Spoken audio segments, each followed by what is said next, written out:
Pessoal, continuando a parte 2 dessa aula sobre CSS, a gente estava falando aqui sobre os seletores, certo? Então, o seletor, obviamente, eu seleciono os elementos, né, que eu quero aplicar a minha estilização, né, as minhas propriedades de estilo, tá?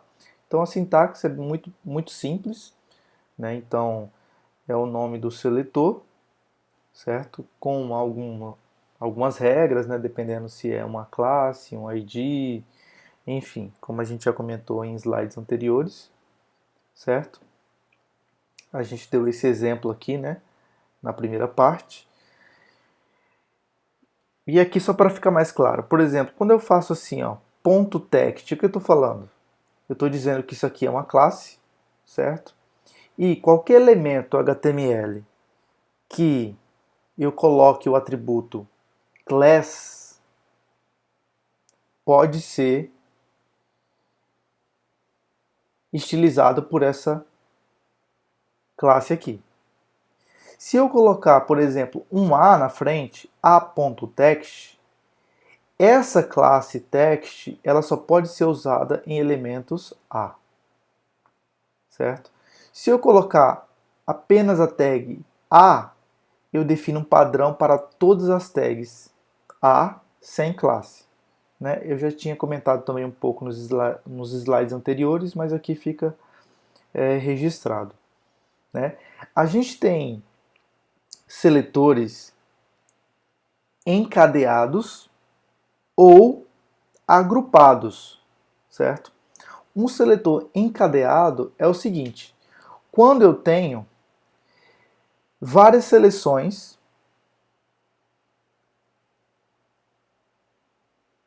certo? Mas essa seleção ela é encadeada, ou seja, o que eu estou falando aqui? Eu estou falando que a tag A, que está dentro da tag strong, que está dentro da tag p, que está dentro da tag div, tem a cor vermelha, certo?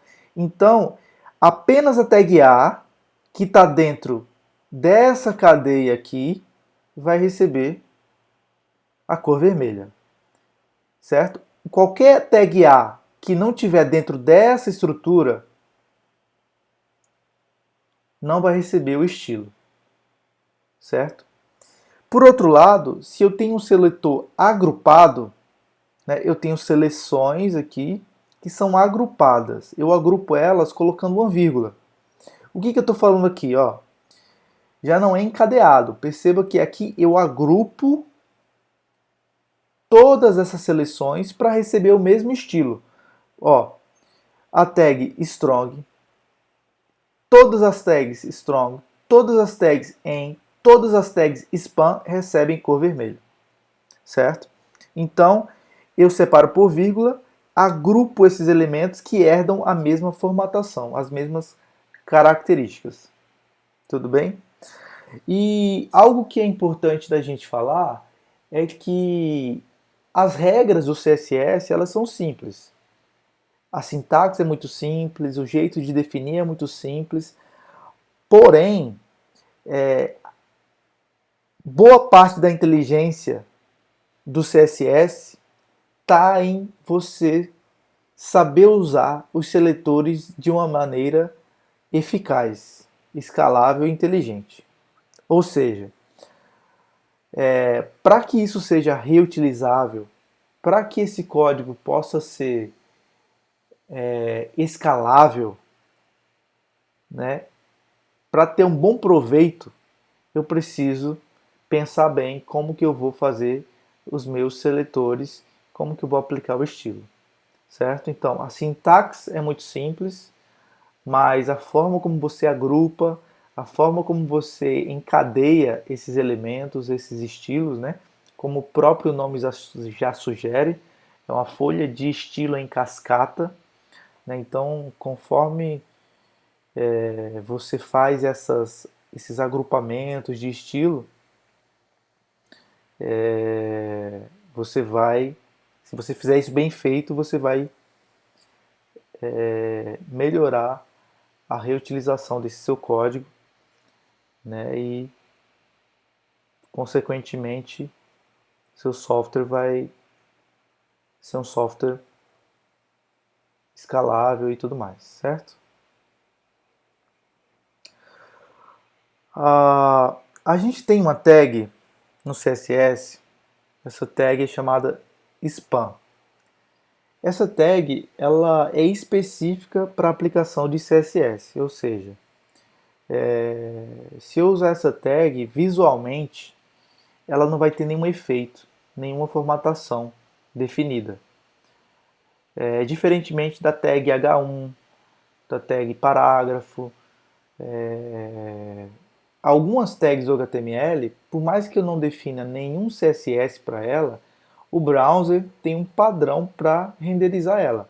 Por exemplo, quando eu uso a tag H1, o browser vai colocar lá a fonte maior, um negrito e assim por diante. Quando eu coloco um parágrafo, ele vai quebrar a linha, né, e vai iniciar um novo texto.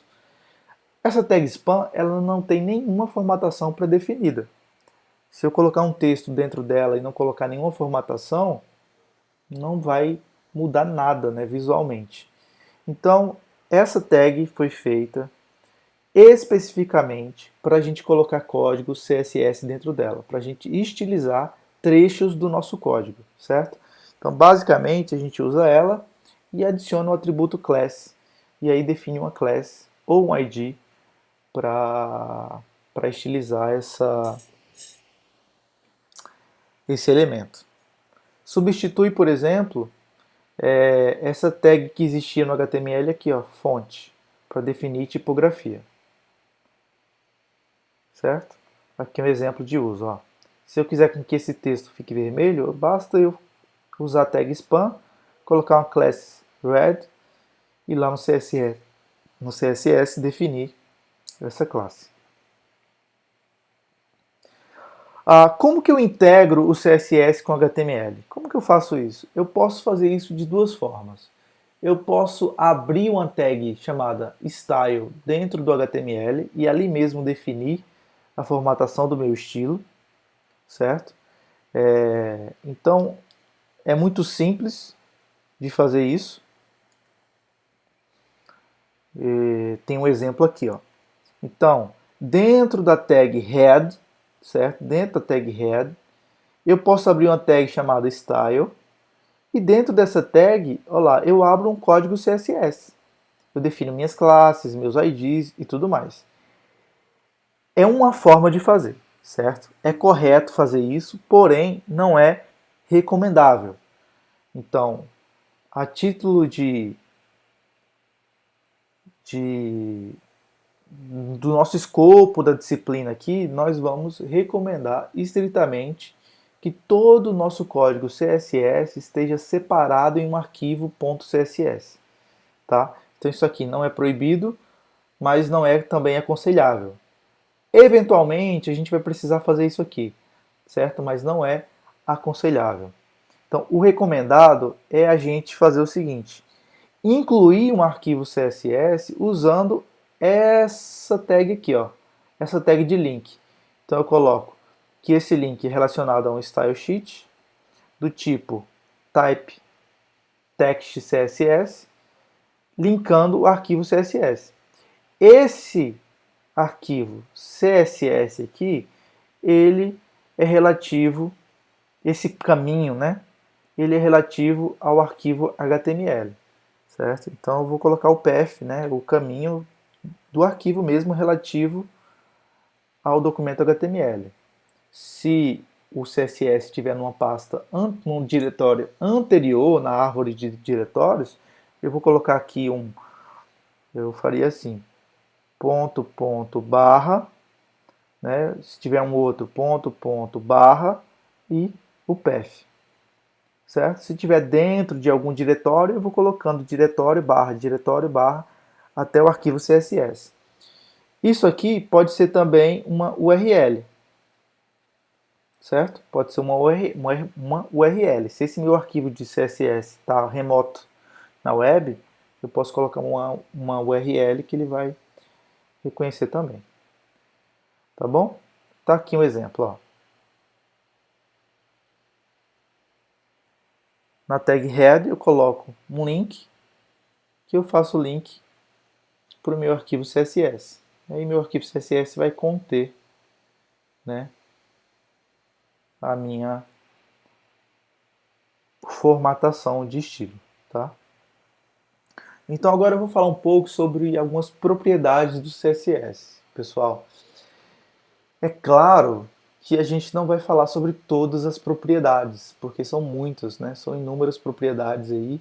E eu vou colocar um link, deixar um link disponível para que vocês consultem essas propriedades. E à medida que a gente vai evoluindo na disciplina, a gente vai usando as tags e eu vou explicando para vocês, mostrando o que que serve, como que funciona e tudo mais, tá bom? Então aqui eu vou mostrar algumas principais propriedades para que vocês consigam entender o conceito básico. Uma propriedade importante no CSS é a parte de tipografia, né, que é a definição das fontes. Por padrão, os navegadores exibem texto em um tipo que a gente conhece como serif. Você já deve ter visto esse nome aqui, né, esse tipo de tipografia.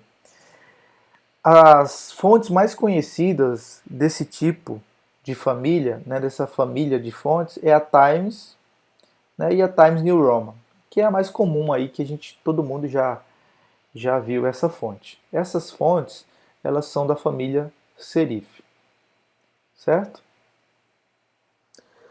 A gente pode alterar a família de fontes e usar a sans serif, que contém, por exemplo, as fontes Arial e Helvética também, que são fontes muito conhecidas da gente, certo? Ou a gente pode querer usar, por exemplo, uma família de fontes monospace, como por exemplo a fonte Courier, que é aquela fonte de linha de prompt de comando que a gente usa geralmente em softwares de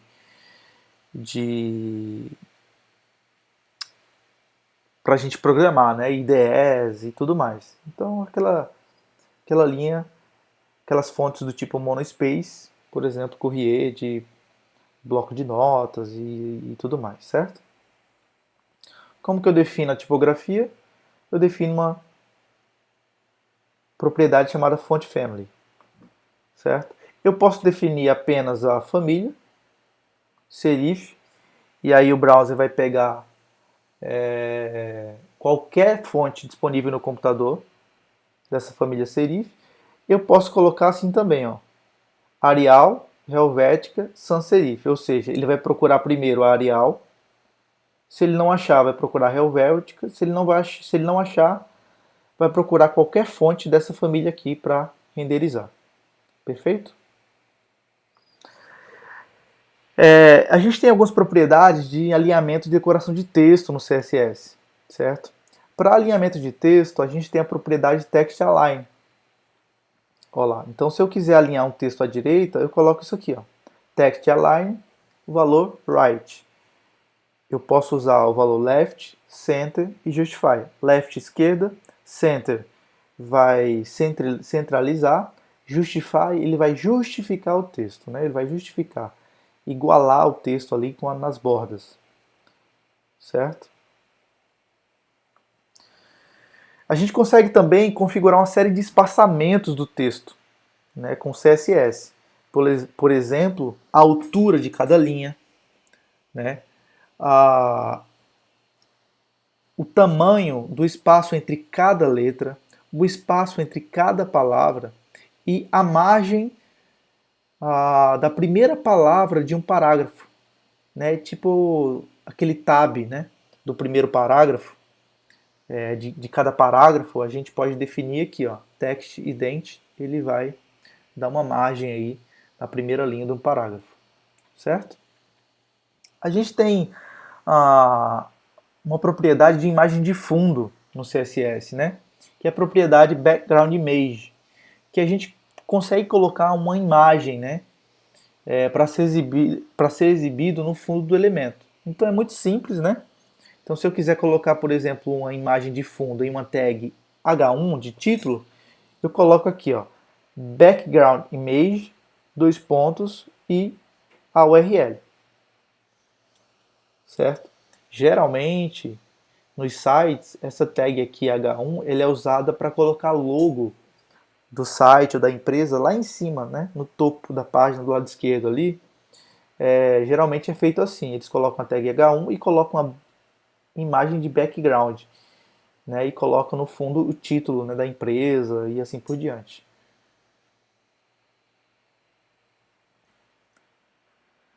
A gente consegue definir as bordas também de qualquer elemento CSS, certo? A gente pode definir a cor da borda, a largura da borda, né? Todo o estilo de exibição dessa borda, tá? Por exemplo, o estilo dela, se ela é sólida, se ela é pontilhada, a cor, o tamanho, certo? A gente também consegue definir espaçamento e margem, certo? A gente tem essa propriedade aqui, ó, padding, que é o seguinte, ela define uma margem interna em alguns elementos. A gente tem padding top, padding right, padding bottom e padding left, certo? Basicamente é margem interna acima, à direita, abaixo e à esquerda, certo? Existe uma outra possibilidade da gente definir esse padding aqui, que é usando shorthand property, que é o seguinte, ao invés de eu passar os pixels, né, por exemplo, margem top 10 pixels, margem bottom 10 pixels, e definir uma propriedade separada para cada um dessas laterais do elemento, eu posso usar esse conceito aqui de shorthand, que é o seguinte, eu posso passar todos os valores em um atributo chamado padding apenas, certo? Se passados os três valores, por exemplo, o primeiro será aplicado para cima, o segundo será aplicado à direita e à esquerda, e o terceiro será aplicado abaixo, certo? Eu posso colocar aqui os quatro. Nesse caso, eu defini 20 como sendo para a esquerda e para a direita, mas eu posso definir 4 aqui sendo cima, esquerda, direita e abaixo, certo? A margem funciona basicamente do mesmo jeito, é o mesmo conceito, só que a margem ela é o espaçamento externo, certo? Após o limite do elemento. Então eu vou colocar um exemplo aqui, ó. Imagina que eu tenho aqui um elemento. Imagina que eu tenho aqui um elemento, uma div, certo? Aqui eu tenho um outro elemento, certo? E aqui eu tenho a página.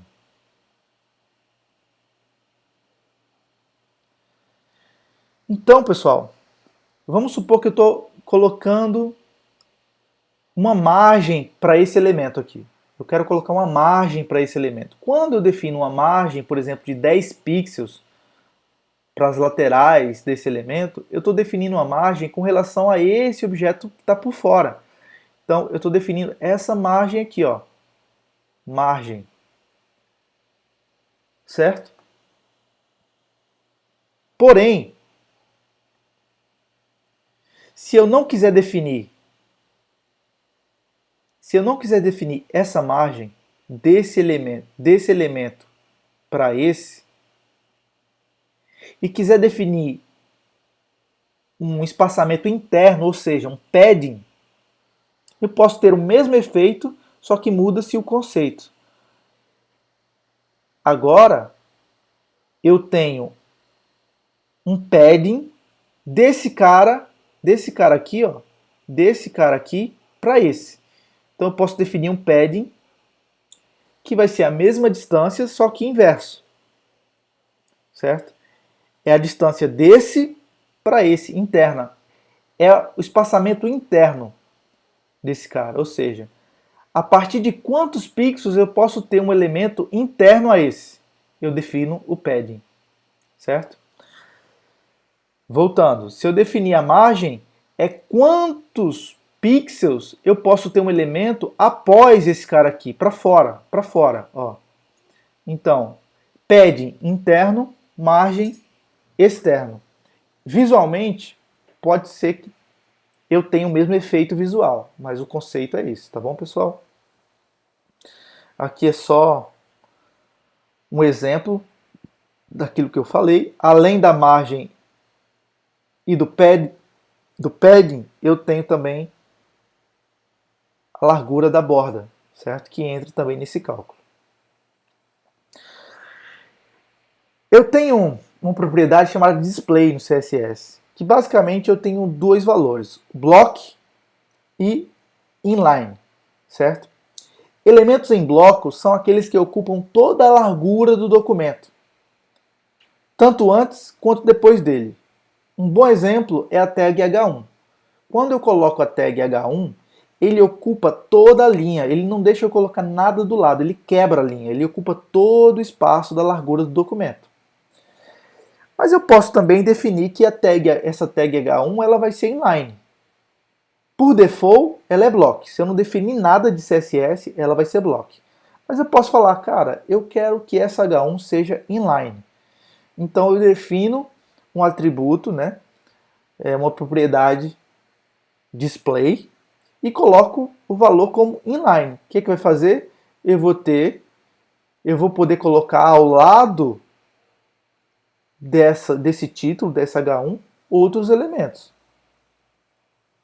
Certo? Então, a definição do valor inline é o seguinte: elementos que ocupam somente o espaço necessário para o seu próprio conteúdo.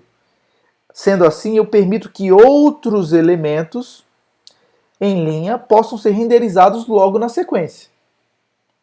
Certo? Então, deixa eu colocar aqui para vocês. Vamos supor que eu tenha um título aqui, ó. Um título aqui.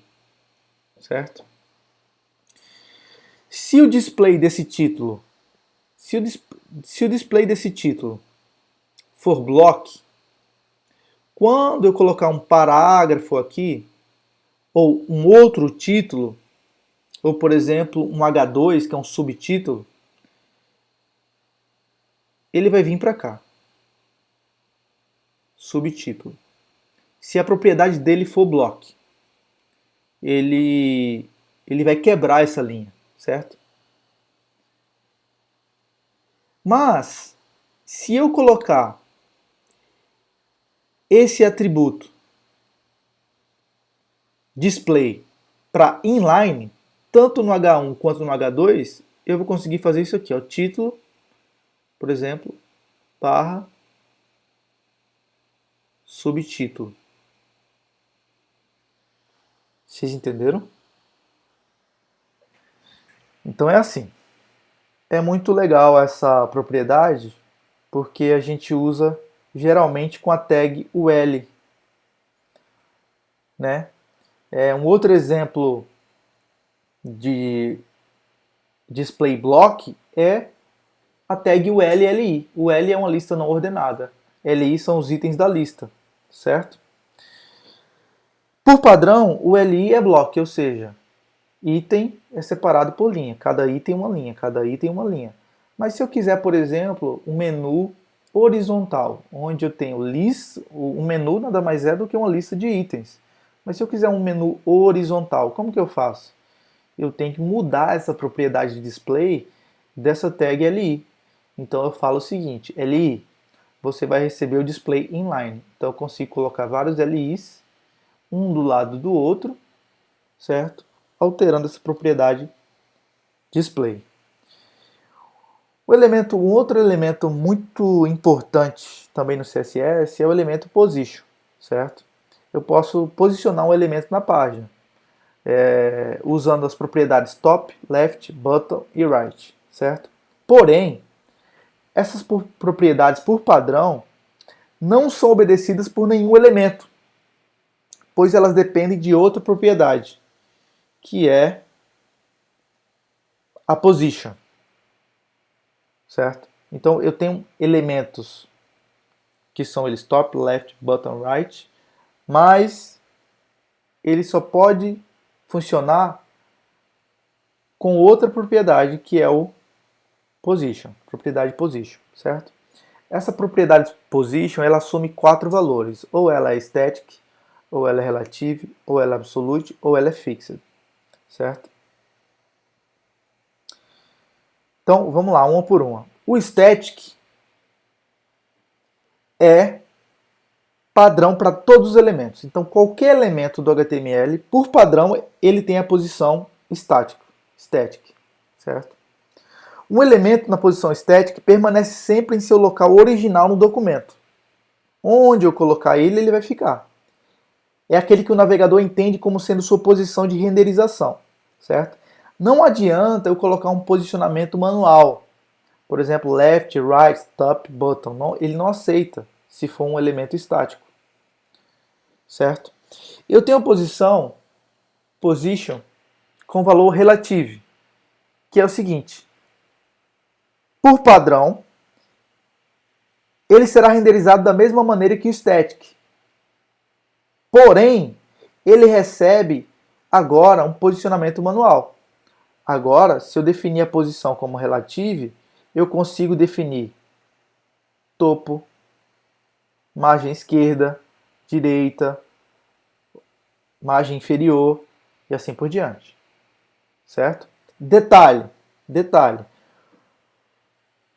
A position relative, ela será aplicada relativo ao elemento pi, certo? Ao elemento pi, é o elemento que está acima. Eu tenho outra posição,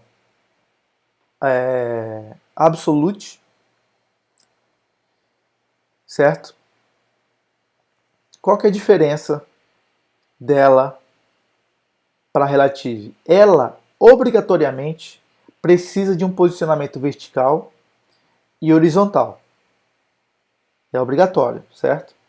E o elemento será renderizado na posição indicada, porém, relativa ao primeiro elemento pi, cujo position seja diferente de static.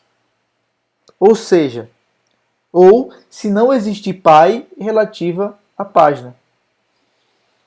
Seu tamanho não conta para calcular o tamanho do elemento pi, certo? Eu vou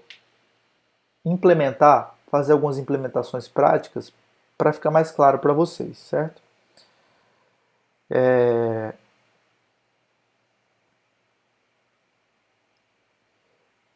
Aqui, pessoal, está um exemplo, certo? Que vocês podem implementar. Eu sugiro que vocês implementem para que vocês vejam e brinquem com esses valores, né? Brinquem com essas posições, certo? Então fica aí uma tarefa para que vocês possam implementar isso, tá? A gente tem essa última posição aqui, que é a posição fixed. É uma configuração de posicionamento vertical e horizontal. Ela é obrigatória, né? O elemento será renderizado na página na posição indicada, mesmo que ocorra uma rolagem do elemento, permanecerá no mesmo lugar. Talvez ficou um pouco confuso, deixa eu deixar claro. Sabe aqueles elementos que eles ficam fixos na tela quando você rola o mouse, né, a barra de rolagem, mesmo assim eles não saem do lugar? Eles não saem do lugar, é como se fosse um pop-upzinho na tela ali que você rola a barra e ele fica naquela mesma posição. O menu superior, por exemplo, ele não mexe com a página. Como que eu faço isso? Usando a position fixed. Certo? Usando a posição fixa. Ele fica fixo na tela, independente da barra de rolagem. Certo? Mas eu preciso obrigatoriamente definir uma posição vertical e uma horizontal. Quando a gente não especifica nenhum estilo para os nossos elementos HTML, o navegador ele vai utilizar uma série de estilos padrão, certo? Cada navegador tem o seu padrão e renderiza de uma forma padrão os elementos do HTML.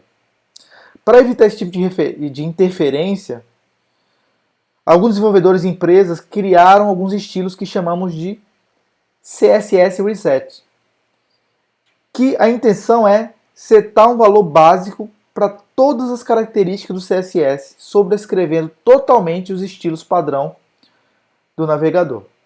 Certo? Isso aqui a gente vai usar também durante o curso, esse reset. E eu vou explicar mais para frente, certo? Para encerrar essa segunda parte de CSS, eu indico para vocês dois links, certo? Um é o W3 School, que é um site que tem todas as propriedades CSS que você precisa para aprender, certo? E esse site aqui, que eu vou acessar para vocês verem. Olha só, esse é um site que o HTML dele é único, o HTML dele não muda, mas perceba que eu vou mudar só o arquivo CSS. Ó, mudei o arquivo CSS com exatamente o mesmo código HTML. Vou mudar novamente o CSS. Olha só. Eu mudei completamente a página, alterando apenas o CSS, sem mexer uma vírgula no meu arquivo fonte HTML. Vou alterar mais um para vocês verem. Olha só, gente. Que interessante. O HTML é exatamente o mesmo, mas se eu mudar só o arquivo CSS, ele já faz tudo isso. Tá bom? Então, finalizo aqui a segunda parte e vou continuar na parte 3 e última parte do CSS.